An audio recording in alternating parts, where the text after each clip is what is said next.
Okay, all right, if I get your attention, please, we'll get started. Please be quiet, thank you. Please be quiet, and we'll get going. Okay, we got a lot of material to cover. Please be quiet. I'm serious. Okay, come on. Okay. All right, let's get started. So, some organizational stuff at the top. I'll try to do this a little bit quicker than I've been doing in the past. It's been like 5-10 minutes organizational stuff. I'll try to get through a little bit quicker this time. We're still taking attendance because we still want to get people into the class that are attending very, very regularly. We want you to have a shot at taking this class. So there are attendance sheets that are going around. 5 again, I think. They're yellow. At the end of the class, please, they're white. They're not yellow, sorry. At the end of the class, please pass them or bring them down here for the last one and sign them. We come perilously close to losing them, but we haven't quite lost any yet. Yeah, if you see Mike, you can give them to him, or you can give them to me, or you can give them to Nora. We're still collecting your assignments. So if you have a conflict assignment you're turning in now, well, you ought to have a conflict assignment you're turning in now. Hand it to Mike. Mike's the guy turning around collecting your assignments. I mean, lots of emails, very understandable emails asking me what are the odds of getting in. I'll just tell you exactly what I know. On the first cut last week, we dropped like 20 people who had not attended either of the first two classes out of like 570 possible people. So people are showing up at a high rate, which is great, but also if you're on the wait list, you should take this into account. Then on this cut, we dropped people who had not attended at least 2 classes as of Tuesday. That was 1 person. So at this point, we might drop maybe 10 more people, force drops, and maybe 10 more would drop voluntarily. I'm not really sure. It's conceivable that the administration of the department might come through with some resources that would help us accommodate some more people. But if your number on the wait list is not high and you're a junior, it's not good news, and I'm really sorry about that. If you don't get into the class this term, I really want you to take the class. I want to teach all of you. I really enjoy teaching this class. I enjoy teaching as many people as possible. So please sign up for it next year if you can't get in this year. And if you're low on that wait list, your number's low, then maybe hang in there. But it's your call. It's your call. So I'm sorry not to give you better news. Another thing about the class. Teaching it this big, I mean, ironically, there's people would like it to be bigger, but in my head, as I try to adjust the class to be a class that we could teach to this number of people, I feel like I'm worried that something's going to be lost in the translation. When I first came here and taught the class for the first time, there were like 160 people in it, and that was 2 years ago. And then last year there were like 300, and then this year it's 460 to 500 or something. And one thing that I worry about. In the class, there's supposed to be 3 levels of learning, which I haven't talked much about. There's 3 levels of learning in the class. One is theory and ideas. This is a common level you're used to learning at in a class. So you're supposed to learn a bunch of theories, a bunch of ideas, these effects, these biases, fundamental attribution error, and so on, cognitive dissonance, whatever. And so we have all these ideas. And then there's another level of the class, which is empirical evidence, all these experiments that we talk about in other studies, and that makes the second level. So there's general ideas and then there's data. And then there's a third level that I like to teach this class at as well, that you have to do extra work to make happen. And that's the application of the ideas and the data to your everyday life.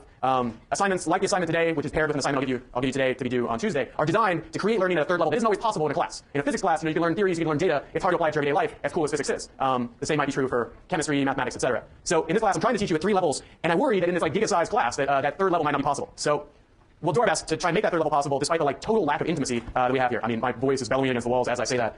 So anyway, basically, what I'm asking you to do is have a little bit of patience as we transition to this new format, to the class being this big. I've never taught the class this big, never taught any class this big, I've never taught this many people at once. That's probably very obvious.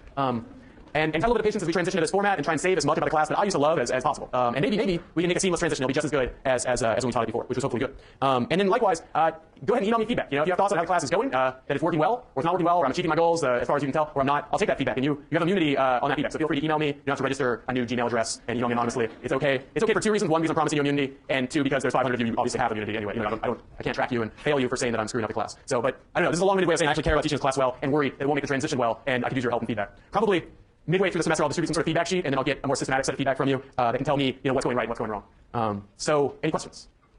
Okay, about organizational stuff. Okay, we're good. Okay, so where did we leave off on Tuesday? We were talking about theories of attribution. So we talked about Descartes and the model of Descartes' model of rationality, the Enlightenment kind of theory of the rational mind, and this kind of baseline idea that philosophers and economists and logicians have historically had that we think in a rational way. And this forms, we don't really believe this in social psychology, but it forms a sort of useful baseline from which we can talk about cognitive biases, departures from rationality, and so on. Because in a lot of ways we do think rationally, but all those departures are really where social psychology gets really interested. Okay, so we talked about Fritz Heider's research. We watched that cool film, or I found this a cool film, with the triangles that were males and the circles that were female or whatever, but that's debatable. We talked about Jones and Harris and Ross et al., and we talked about 3 big ideas. We talked about 3 big ideas: the correspondence bias, the fundamental attribution error, and the actor-observer bias. And these 3 ideas sort of build on one another. So the correspondence bias is a tendency that we have to make correspondent attributions when we see other people's behaviors. So when we see somebody do something, we tend to say they must have a correspondent disposition or a correspondent set of attitudes to that behavior, and that set of attitudes, that personality, their character, their disposition, cause that behavior.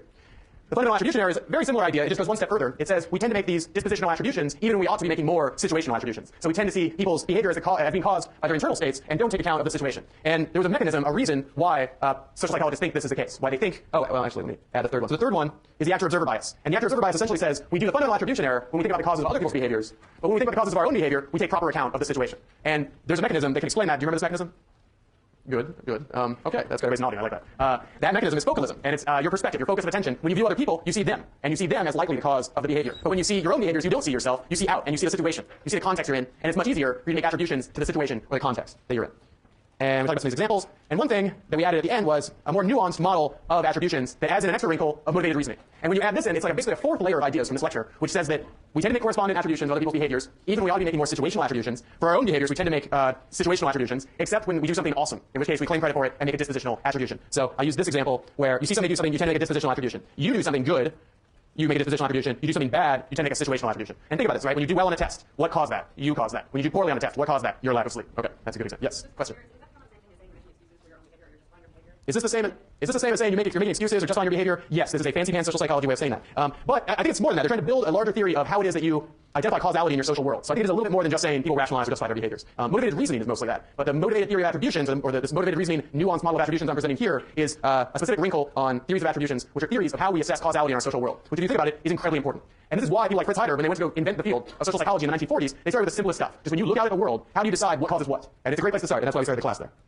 Okay, and I showed you a picture of Dixon, who I talked to yesterday, and he did not get me in trouble. Okay, so how should you attribute? How should you make attributions about the behaviors you observe in the world, either your own or others? How should you do it? Well, according to sociologists and social psychologists, you should rely heavily on the situation or context. So being in this class, that's going to be the big story of this class in a lot of ways, is that fundamentally your life is a social life. And the people around you, the causes of their behaviors are fundamentally social. And that's going to be sort of the big message of this class. And I'm going to find about 20 different ways to say that to you over the course of the semester. And that could get boring. That could get real boring. But we'll see. So is this right? Is this kind of overarching theory of sociology and social psychology that your environment, your context, social structure, the situations you find yourself in, these are the overriding causes of your behavior, not your disposition or your personality? You might be saying, what about personality, right? That's what I think most people think makes events in the world. And you might be saying, is the situation ever irrelevant? Is it ever the case that just personality causes behavior? Do people behave the same across situations? Because that's sort of what personality is all about, right? If you have a personality, and personality is what's causing your behaviors, and situations are less important, that means you're probably going to behave the same across different situations, right? If the situation's more important, it's saying essentially you don't have personality, you won't be consistent across situations, your behavior is capricious and guided by the context you're in. Now, of course, I want to say right now, the answer is obviously both, right? It's obviously the case that you have personality, you all especially have a lot of personality, and it's obviously also the case that situations matter as well. But let's delve a little bit deeper into this debate of situation versus personality now. So this guy, Walter Mischel, this is a picture of Walter Mischel, he laid down a challenge in 1968. He was a personality and social psychology researcher, and what he got frustrated with was he was looking at what we call effect sizes, the degree to which personality seemed to explain behavior. He was looking at the effect sizes for our measures of personality constructs, and he was like, man, these are really low. These are not nearly as high as they ought to be if we're going to believe that personality really matters. So what he was finding was, and this may or may not be meaningful to you, but he was finding correlations between personality and then correspondent behaviors of about 0.40. I know. Just 0.40, oh my god. But cool your jets, just go with this. He was finding these correlations only 0.40, and he was like, this is not good. What that means is that personality explains about 16% of the variance of behavior. That means that if you want to explain behavior, and you think personality is what predicts it, it only predicts about 16% of it. We have to square a correlation in order to find out the percent of variance explained. It's complicated, but 0.4 squared is 0.16. Question?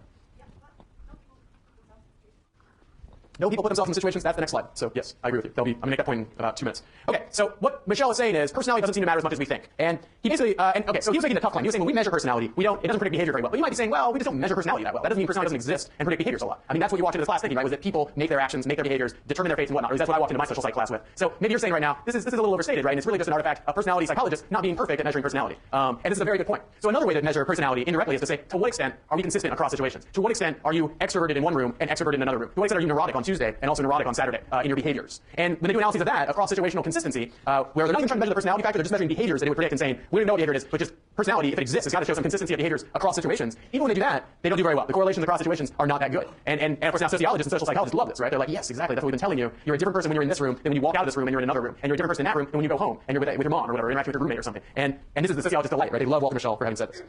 But this is an extremely controversial thesis and has a lot of problems. And as I said, the answer, the truth, is somewhere in between. It's certainly the case that situations matter and personality matters. But what are some of the reactions to Mischel's thesis, to the challenge of 1968? What did people say? What did personality researchers come back with when they went to go counter this stiff uppercut from Walter Mischel? They said, first, personalities affect what situations you wind up in, as this woman here said. Very good point. To a large extent, these things are inseparable. And your disposition, your extroversion, for example, will put you in situations like parties where you will then behave differently, and it will have an indirect effect on your behavior through the choice of the situations you wind up in. Great point. Personality affects situation. But another point is that personality and situation interact. You may have kind of situation-specific personalities that are nonetheless consistent. So you might be a very extroverted person in your family environment, and you always are. Like every time you go home for Thanksgiving or what have you, you really are an extroverted person interacting with your family. But then at school, you're pretty shy for some reason, and you always are. You're very consistent. So maybe you could have domain-specific personality types. And that's one of the kind of big areas of research in social psychology now is person-situation interactions. And that's sort of both are true then, right? It's situation matters and personality matters. Also, they said if you measure personality in different ways, like cross-situational behavioral consistency, like I was saying, you get higher estimates. So Mischel was kind of using the toughest data to slam personality people and was perhaps not being fair. And then also, instead of just saying everything that isn't personality must be the situation, why don't you look at situation effects and how much variance is explained by situations? And that's not that much higher. Or sometimes it's higher, sometimes it's not. It depends what we're talking about. So the personality response is pretty strong. And I'm going to leave it up to you to decide. And I think one way to decide is look at all the research that we're going to present in class and look at the rates of behavior in the different conditions of the study. Because what's going to happen over and over is we're going to present experiments or other study findings in this class where social psychologists have systematically altered the situation in some way. And if the social psychologists are right, the situations matter a ton and personality doesn't matter nearly as much, then you're going to see huge differences, right, when they tweak the situation. But if the personality people are right, the situations don't matter that much and personality matters a ton, then you're going to see really small differences because you can't change the person's personality. You're changing the situation they're in. And you're having a very small effect on the outcome. Question in the back. Yes. Oh, I wouldn't go. Okay, so the question is, doesn't that not work because once somebody's been in one situation, they behave differently when they're in another situation. People react to being observed in the second time. Yes, but what I'm talking about is when, for example, a two-condition experiment where people are not in both conditions. They're randomly assigned to be in one or the other, and we run a bunch of people and we use random assignment so that the pools of these people are roughly the same. Yeah, they're roughly the same in terms of their characteristics.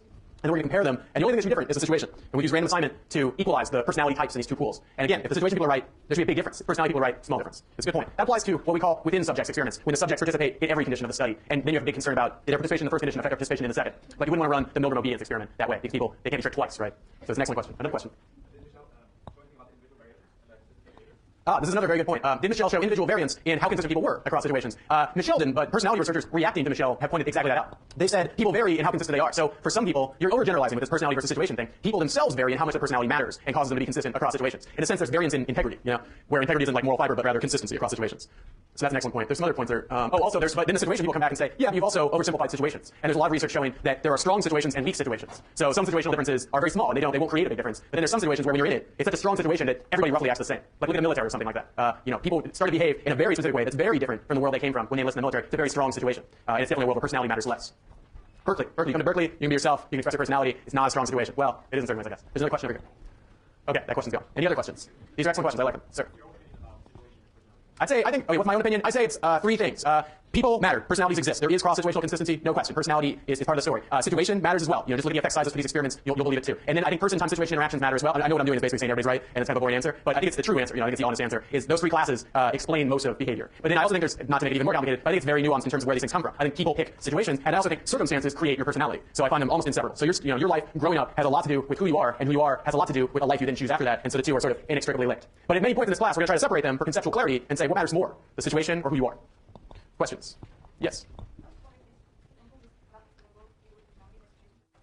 Is anything not explicable with personality or situation? Yes, and in fact, in terms of this metric we use of variance explained, which is like basically how much have we explained, people's behavior. Generally speaking, the biggest category would be not explained, like where we just haven't captured it. Now I can't really think of like what else matters besides personality, situation, their interaction, especially the situation broadly defined to include social structure, culture, all that stuff. So I think those classes, those categories of factors are pretty exhaustive. But at an operational level, at an empirical level, we fail to explain the majority of human behavior because you guys are so complicated. There's another question. We're all complicated. It's beautiful. So that's another message you can take from the class is even at the end of all this science, you're still pretty damn unpredictable to even the smartest social scientists in the world, and probably always will be. What about body chemistry, biology, hormones, maybe even genes? Well, let's put genes aside. But yeah, so hormones and stuff like that. Here, I'm thinking of that as helping to form your personality. Any of these things where they're relatively constant, like maybe your basal testosterone level or your serotonin levels, which have chronic effects on your personality, I'm kind of lumping that into the personality category for this purpose. They're usefully separated for research purposes. Another question? Okay. All right. Yes. What's up? Chrissy, how are you? We know each other now. This is good. Yeah, I guess so. Yeah, there will be some women too, by the way. I promise. It's not just men. I got that point. You got that in there. That's good. And it's a good point, and I endorse that point. There will be some women eventually. Let's pay more attention to their names. It is pretty important to catch their names. Yeah, some of the questions will refer to them. So yes. Other questions? Okay. All right. Let's keep going. Let's keep moving. Okay. All right. So another man. Sorry. So then, how do we overcome the fundamental attribution error? Okay. I told you all this stuff about how we tend to, when we view other people's behavior, we over-attribute to their dispositions, their personalities, and not enough to the situation. And then I told you a story about how Walter Mischel said that's really stupid because personality doesn't explain that much. So then, what are we supposed to do? Okay. Okay. All right. So what are we supposed to do? How do you overcome the fundamental attribution error? So Dan Gilbert is a social psychologist at Harvard. You may have heard of him. You heard of him? Who's heard of him? I've heard of him. He was on, I think, the Colbert Report recently. Colbert Report, and he's a very interesting social psychologist. Very interesting guy. He does like sci-fi writing in spare time. He dropped out of high school. He went to high school in Ithaca, around grad school. And he dropped out and he drove like a VW bus across the country. I think here actually, of course, and where he must have left his VW bus. We have so many.